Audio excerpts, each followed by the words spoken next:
सत्तू का शरबत या फिर वे प्रोटीन का एक स्कूप। अगर आपको लगता है कि दोनों का काम बस प्रोटीन देना है तो जरा रुकिए, क्योंकि सत्तू और वे प्रोटीन दोनों प्रोटीन के सोर्स जरूर हैं, लेकिन शरीर में इनका रोल और न्यूट्रिशनल वैल्यू एक जैसी नहीं है। तो सवाल सीधा है, क्या जिम करने वालों के लिए वे प्रोटीन बेहतर है? क्या सत्तू इसे रिप्लेस कर सकता है? और अगर आप जिम नहीं जाते तो क्या आपको वे प्रोटीन की जरूरत है भी?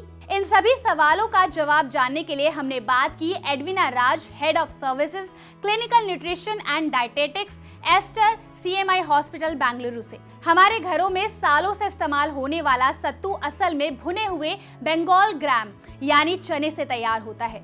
इसमें प्रोटीन के साथ फाइबर, आयरन, कैल्शियम और कॉम्प्लेक्स कार्बोहाइड्रेट्स भी होते हैं। यानी सत्तू सिर्फ प्रोटीन देने वाला फूड नहीं है, इसमें मौजूद फाइबर इसे धीरे डाइजेस्ट होने वाला विकल्प बनाता है, जिससे आपको ज्यादा देर तक पेट भरा हुआ महसूस हो सकता है। लेकिन अब आती है वो बात जहां सत्तू और वे प्रोटीन के बीच असली फर्क सामने आता है। सत्तू का प्रोटीन वे जितना कंप्लीट नहीं होता, यानी इसमें शरीर के लिए जरूरी सभी एसेंशियल अमीनो एसिड ऑप्शनल मात्रा में नहीं मिलते। वहीं वे प्रोटीन दूध से मिलता है और इसे कंप्लीट प्रोटीन माना जाता है। इसमें सभी एसेंशियल अमीनो एसिड के साथ लियोसिन भी अच्छी मात्रा में होता है, जो मसल प्रोटीन सिंथेसिस और मसल रिपेयर में अहम भूमिका निभाता है। यही वजह है कि अगर आप रेगुलर वर्कआउट करते हैं और आपकी प्रोटीन रिक्वायरमेंट ज्यादा है, तो वे प्रोटीन उसे पूरा करने का एक कन्वीनियंट तरीका हो सकता है। लेकिन यहाँ एक बहुत बड़ा मिथ भी दूर कर लीजिए। वे प्रोटीन का एक स्कूप मतलब बड़े मसल्स नहीं।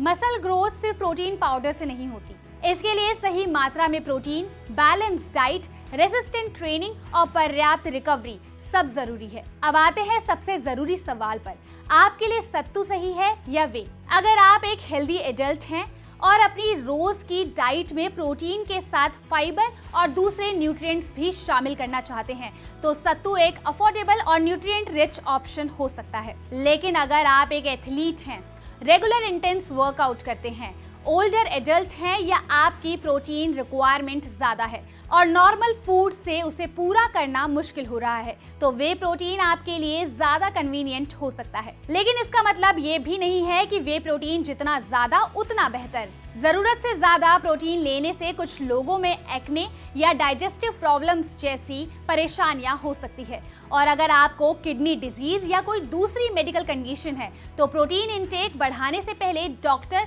या फिर डाइटिशियन से सलाह जरूर लें। अब बात आती है, क्या वे सत्तू से बेहतर है? ये भी हर किसी के लिए नहीं, क्योंकि सत्तू एक होल फूड बेस्ड ऑप्शन है जो प्रोटीन के साथ फाइबर और दूसरे न्यूट्रिएंट्स देता है। वहीं वे कॉन्सेंट्रेटेड और कंप्लीट प्रोटीन सोर्स है जो ज्यादा प्रोटीन की जरूरत वाले लोगों के लिए यूजफुल हो सकता है। इसलिए अगली बार सिर्फ ट्रेंड देखकर प्रोटीन चुनने से पहले एक सवाल खुद से जरूर पूछिए कि आपका गोल क्या है और आपके शरीर को जरूरत किस चीज की है, क्योंकि प्रोटीन का बेस्ट सोर्स वो नहीं जो सबसे ज्यादा पॉपुलर है। बेस्ट वही है जो आपकी जरूरत, आपकी डाइट और आपके हेल्थ गोल के हिसाब से सही बैठता है। अगर आपको ये वीडियो इंफॉर्मेटिव लगी हो तो इस वीडियो को लाइक और शेयर जरूर करिए। साथ ही ऐसे और हेल्थ अपडेट के लिए जुड़े रहिए ओनली माय हेल्थ के साथ।